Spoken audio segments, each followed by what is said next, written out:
Blaustein. What is this? The new Ghostbusters. Oh, the new. theme. Crank it up a little bit. Let's hear this.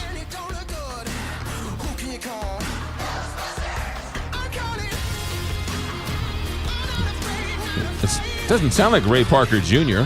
No, it isn't. Who is that? Fall Out Boy featuring Missy Elliott. Oh, What about Ray Parker Jr.? man, I like the old version.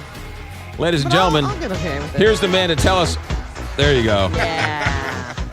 Here's the man who can tell us all about it. Who's seen the movie? Good morning, David Blaustein. Good morning, McGraw. Good morning, Kelly. Morning. And you know what? Bustin' still makes me feel good. Is there any Ray Parker Jr. in this Ghostbusters?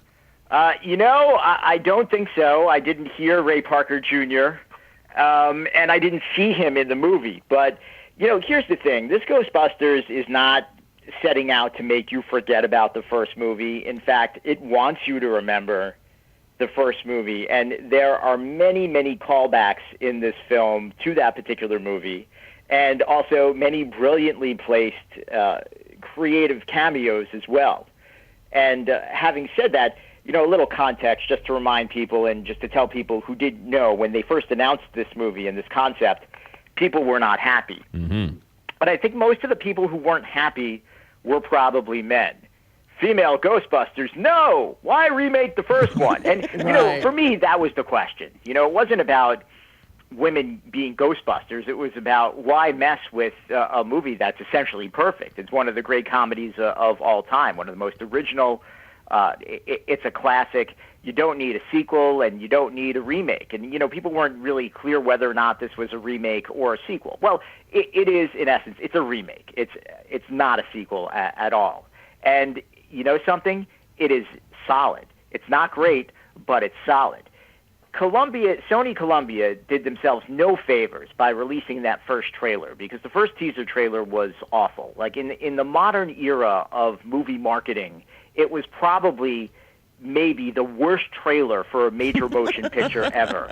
It was just so ill received, and it started a massive campaign of trolls. And in some cases, they were right. I mean, they deserved the criticism. It was a really bad trailer. There was absolutely nothing funny about it. There was nothing enticing about it. But then you look at the flip side.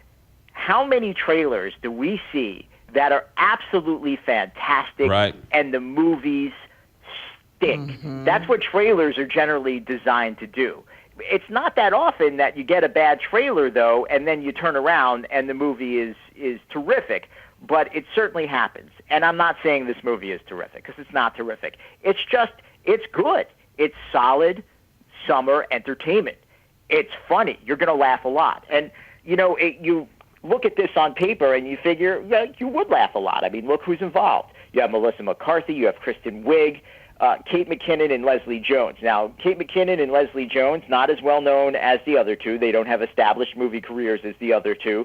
They're both on Saturday Night Live, and they're both very good on Saturday Night Live.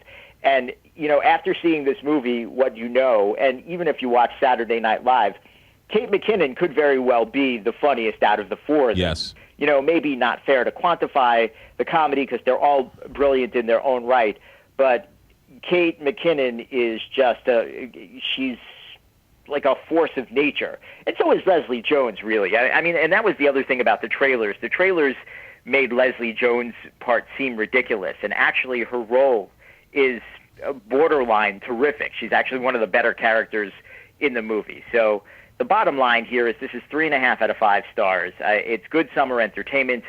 You're not wasting your money. I'm glad they made this movie. A lot of people should be too. And it's not fair to judge this movie without actually seeing it. If you go in with an open mind, you're going to walk out saying, you know what? That was actually pretty good.